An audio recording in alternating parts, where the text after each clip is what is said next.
I want to welcome everybody to the first in a series of artist profile interviews that's sponsored by the Greater Sitka Arts Council.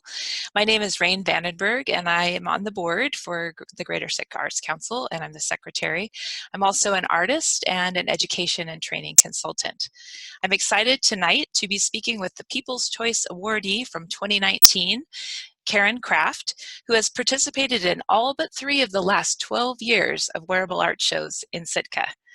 And today we're going to talk about her work, her inspiration, and challenges over her years of creating for Wearable Arts. So before I get started with that, let's just think about Wearable Arts in Sitka for a minute. This is actually going to be our 13th year coming up, and hopefully we will be having our September show, so keep your fingers crossed for that. That we can all meet together in person by September. But what is Wearable Arts?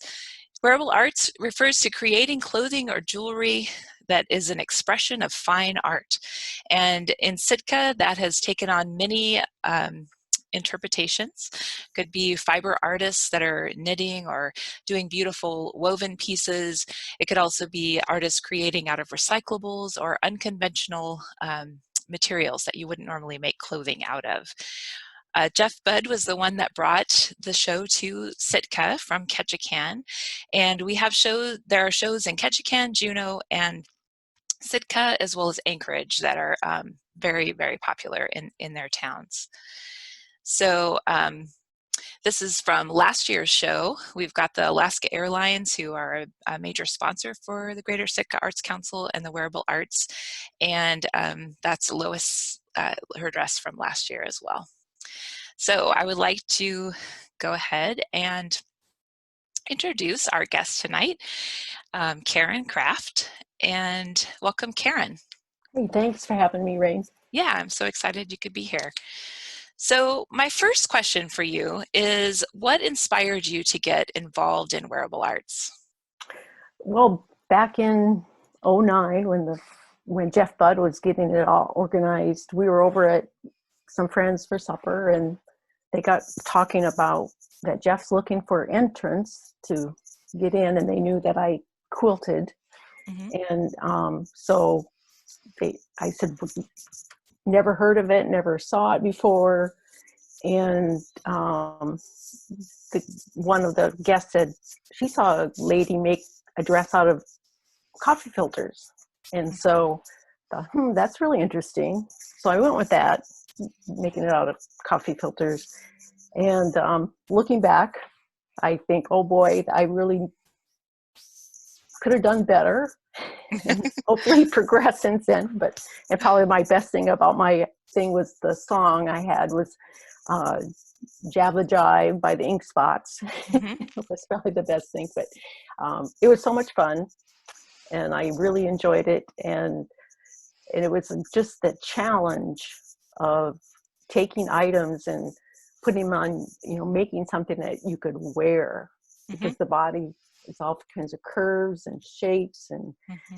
what you think you can do doesn't always happen. So mm-hmm. it's a lot of fun to, I think that's the part of I really enjoy about it, is the challenge of doing it. Yeah. So I want to walk through some of your pieces that you've made over the last, these are just 4 different pieces that you've done, not all of them. These are just some from some of the shows. So you had talked about the coffee filter one, and I think we should start there. Yes, that was the 5th season. I think it was the 5 senses. And so when I started thinking about the theme of 5 senses, it was a no-brainer for me, because coffee does all of that for me. And so again, I did use the coffee filters, and then I incorporated a lot more coffee beans to it.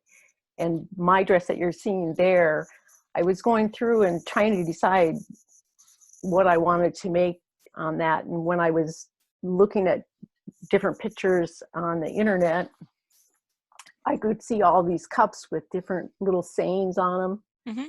or little logos or something. I thought, well, that's kind of that'd be kind of fun, just to take your dress and put sayings on it and different coffee cups and stuff. And so that's actually how my dress got created, I guess. And then your boa is made out of the coffee filters, right? Right, correct. Okay. Yes. And my top was supposed to create like a cream or the whipping.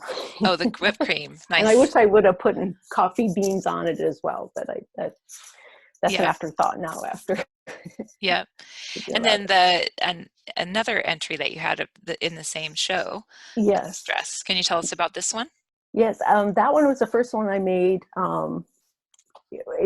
My daughter had a prom or a party dress that kind of resembled that, and I thought that so I kind of went after what her dress looked like. It had a dark black top and a ribbon and a puffy bottom, and that's just how I kind of went after that. And so the bottom is made out of coffee filters again, and the top is the coffee beans. And how did you attach the coffee beans? Just by hot glue. Hot glue. And the beans stayed really well. Yeah. And you said out of all the materials you've worked with, that was one of the easier ones. Yes, because the filters are so easy to work with. You can manipulate them in so many ways. And the beans, really, once you glued them on, you didn't have the trouble of them coming off or anything. So yeah, that was probably one of the easier materials to work with. One thing I love is the accessories that you create to go with the pieces, like the hat pieces and the handbags. Well, that's the most fun for me, because after you kind of have your outfit done, you can kind of look at it and see what looks good, what kind of clutch would go with this, and what kind of hat would go with it. And that's the most fun for me, getting to that point. All right. How about this next one? Thunder. Yeah, Thunder. What was the theme? Do you remember the theme for this year? The 10-day forecast. Oh, that's right. Yeah, so we kind of went right with taking it. And that was a lot of fun, because, of course, I did it with my daughter, and she's really creative as well. She did a poker or a card dress in high school in her costumes and textile class. And so she was back once spring, and so we decided to do it together. And it was a lot of fun making that one. We wish now, kind of looking back, we would have taken the whole cloud, her top is the cloud, and making it really huge and big, and just having her face and her eyes, coming out of the cloud. That would have been fun. Yeah. But there's always those afterthoughts. And tell me about this skirt. It looks like it's actually made out of an umbrella, but is that a real umbrella? No, it's curtain material. And so it took a couple tries to get in the right width of segments for the skirt. And then the wire was really, you had to have the exact wire that would still keep its shape, but not be too heavy and stuff. So we struggled with that, but And then what were the raindrops made out of? The CDs. Okay. And the lightning bolt as well. So yeah. Is this the first time that you used CDs in a piece? It was, yeah. Okay. Yeah. All right. And then you had another entry that year, which was this one. Yes. Tell us about this one. Yes, this is the one. So I had two pieces of glass break on me, and the top part was a tempered piece of glass. And when it broke, it just broke into all these nuggets. It was really neat. And then the glass on the bottom was a really large piece of glass, and when it broke, it just formed all these icicles. And and I thought, the song "Cold as Ice" by Foreigner came to my head, and I thought that would be really neat if you could put them on a outfit, and it was fun. Now, it was kind of dangerous. Yeah, it looks like making an outfit out of broken glass. What were the challenges that came with that idea? Mostly the glass on the bottom. The top part, well, I started out using the hot glue gun, and of course then the glass started falling off. And then so I went on the internet and I found out that you use silicone glue with glass. So I had to go back and re-glue it. And so that was not because the first time when the glass went on, it looked great, but then they started coming off, and then I had to re-glue, and it wasn't as nice. The bottom part of was challenging, not only for her to walk, but the pieces were so long and big that I actually had to. Some of them I had a hook, and that I could take them off and on. Some of them I glued that I could leave there. But most of them I had to take off, and then we just put them on once she had the dress on. That's beautiful. The next one that we're wanted to talk about was doilies. And what was the theme for this year? Do you remember? That one, I was completely not following theme that year. Okay. You were self-inspired. Jeff Budd was always so good about saying, this is the theme, but if you don't want to go with it, that's fine. And I think it was, what was it? Oh, Seven Seas, Clean Seas. So I was way off the base on that one, but okay. My so you had your own inspiration. What was it? My mother-in-law crochets, and she does a beautiful job. And so when we go back to South Dakota, where she's from, she opens up this big box and she says, "Take what you would like," because she wants to share them. And so when I told her, "Hey, I'm thinking about doing a Wearable Arts project with your doilies," and she was just so pleased and so honored that I would do that. And so and it looks like you don't usually just do one piece. Does it just kind of explode into, do your ideas just take on a life of their own? Yes, I'm working on one. I'm already thinking, well, how can I do it in another way? And so, this one really took on a life. Yeah, you had, so these ones, there's your dress, and then that one that looks kind of, they kind of seem inspired from different ages. Like that one looks like it could be on Downton Abbey, the one on the left. Right, yes. And then we've got some color with that beautiful red. And the little kid versions. Yes. And it was a lot of fun because the little kids lived in my neighborhood, and so they were really excited to be part of the show. And then this one is stunning with the parasol. Can you tell us about this one? Yeah, this is the one I started with, and this is the one I thought I was only going to do. And I started on a Saturday or a Sunday afternoon, and the skirt is actually an old tablecloth that I had in my stash. And so I just made the skirt up and got the hoop ready and started laying in the doilies, and then I grabbed another piece of fabric and made the top. And the doilies just, the top, you just wrapped it around her, and ta-da, there it was. And then I worked on the parasol, and so I had it done mostly just that Sunday afternoon. Wow. And so that's where I got the idea of making more. And I didn't quit for a long time. Yeah. But it was a lot of fun. Now this is from last year's, and this was the People's Choice Award was given to you for these two pieces. So tell us about these.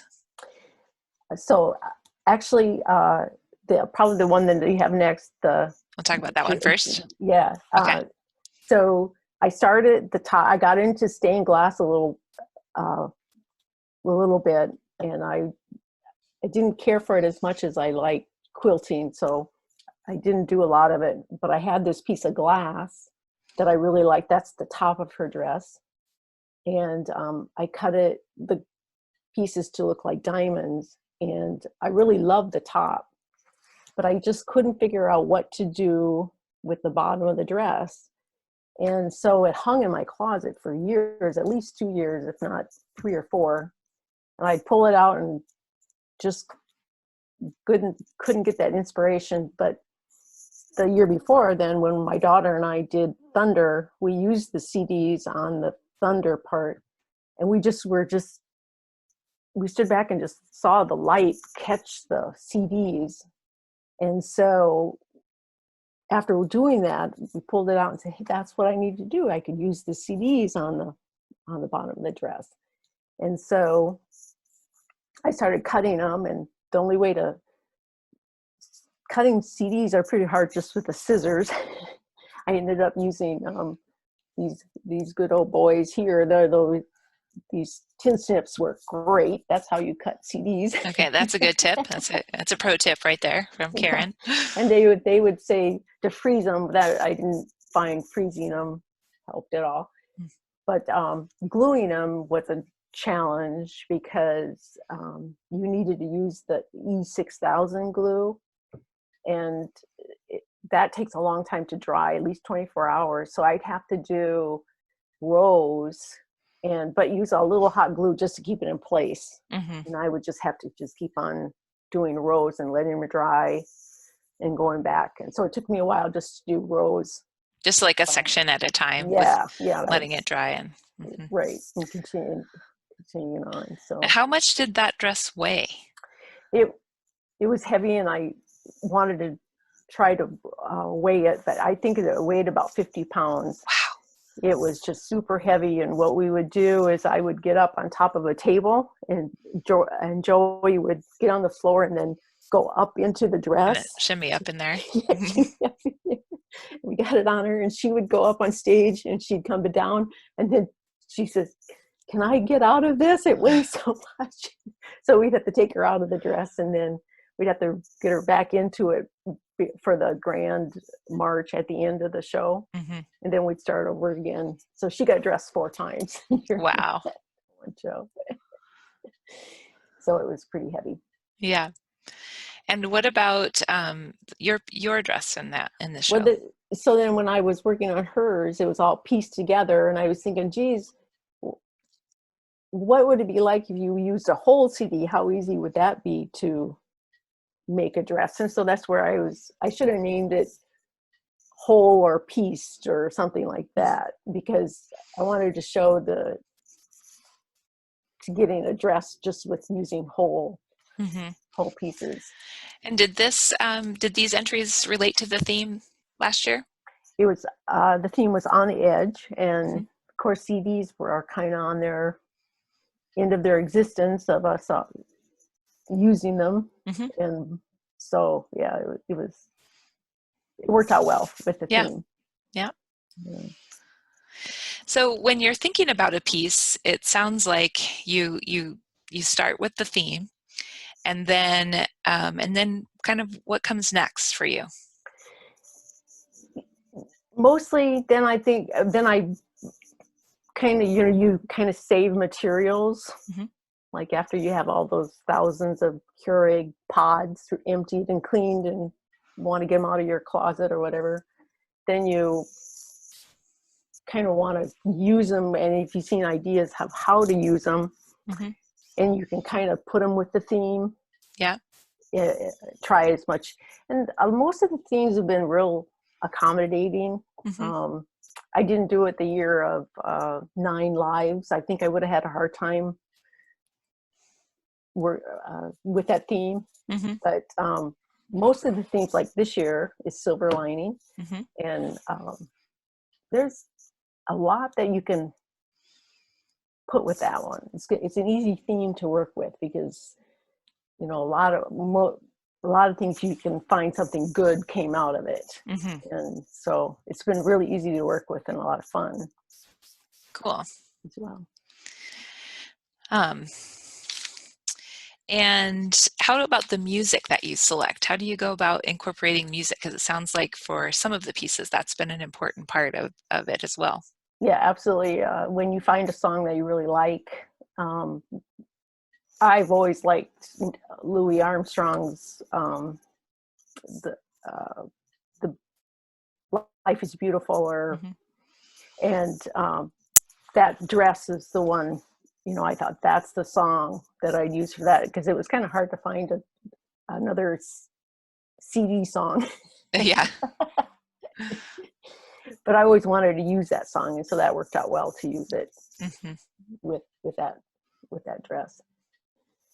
Yeah, music is a lot of fun to find. The thing about it is some songs you really like, and it's, they're not easy to walk to on the runway Mm-hmm. Mm-hmm. unless you want to do a choreographed piece that you dance and stuff to. Then you got to also think about your outfits have to be able to let them move and do their dance too. Mm-hmm. So Yep. you got to be thinking about that. And you had mentioned to me before that you like kind of what your process is when you're developing, and that you usually start once you know the theme, kind of you start thinking about next year's show kind of from as soon as you know the theme, and start collecting ideas and thinking about it. Yes, and I'm not much of an artist, but I do draw out a sketch, Mm-hmm. and then I write down my idea because I'll be thinking about how I think I can put it together, how I'm Mm-hmm. going to attach them or whatever, Yeah. and so I'll write all that down just because sometimes you don't get back to working on it for a little bit, Mm-hmm. but yeah, I try to And then make do you have notes. to do little trials to make sure that your ideas will work, or as you're experimenting with the materials? How does that Oh, work? yeah, absolutely. I have to start early. It's a lot of trial and error for me, Mm-hmm.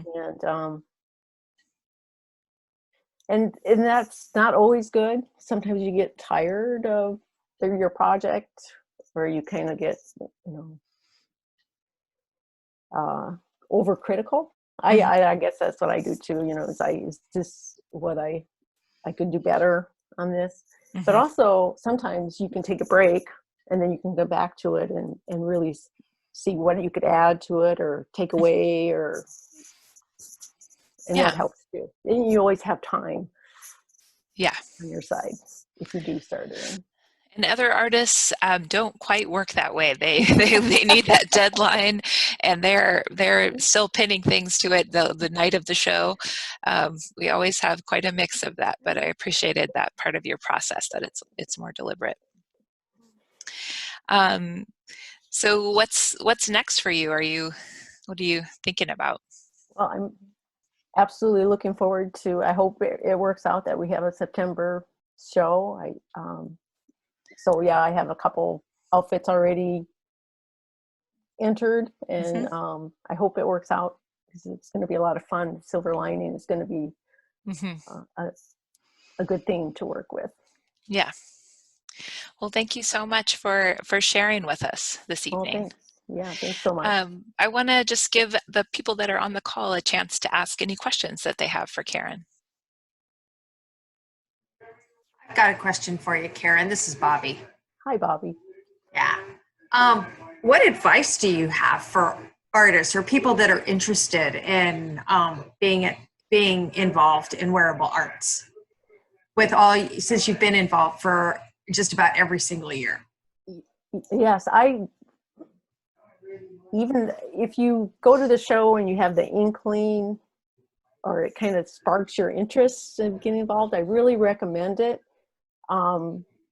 So mostly, maybe some of you people know David Walker from Juneau, but he got involved. He's a carpenter and he works for the University of Alaska over there.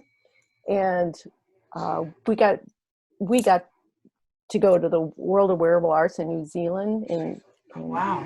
2016, and he had one of his pieces in it. And it was so I kind of looked into him, and he actually, I don't know if you can see this, but look him up, Google him, David Walker from Juneau, and this is Lady of the Woods, and he actually won the 2009 Wellington Supreme Award, and he's just the interview, and there's an interview about him, and he says, I'm just an ordinary guy, and I went to the show, the Juneau Wearable Art, and sparked his interest. He loves to work with wood, and I guess that's what I would tell anybody. If you have a hobby that you would, woodworking or metalwork or something, and you want to share that art, and possibly make something wearable, that'd be awesome. I think that's how I got on. You know, I enjoy working with fabric and stuff. So anybody that gets that little bit of inkling is to go for it. Thank you for that question, Bobby. John, did you have a question? You have to unmute. Yeah. I had two. One, is there an afterlife to your artwork? What do you do with it after the show? I know. I have a closet of past wearable art things, and yeah. So I was thinking, if one of the themes make it accountable, I might bring in my pheasant ones I'd done before, and do a little remake of some of them. You know, add some things to it. Because I really like doing the pheasants, and so I might just bring one of them back or something for in a future show, and it'll probably be the reprise show or something like that. That'd be great. There you go. Then I guess another thing you talked about the Juneau show. Have you had your pieces in Juneau or Ketchikan or elsewhere? Yeah, you know, I looked into it last year. I thought I would take the CD dresses over to their show, and they have a pretty so their show's in February, but you put your application in November, and you have to go be interviewed for it. And then there's, of course, I'd have to find 2 models from over there, and they have like 6 or 7 rehearsals before their show, and also a couple then, of course, right prior to the show. And it would be hard for me to, you know, do that, but maybe possibly in the future. Well, it sounds expensive, actually, if there's travel. You know, performers just get the glory, right? Right. It would be a dedication too. Yeah. Any other questions from anyone else on the call?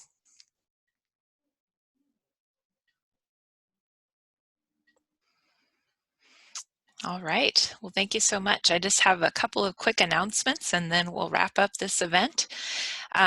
If you're interested in participating in the Wearable Arts, I wanted to just let you know a couple of things. You can go to our website at sitkaartscouncil.org, and if you click on the events page, then or on the scrolling one here about Wearable Arts, you can get more information about it. And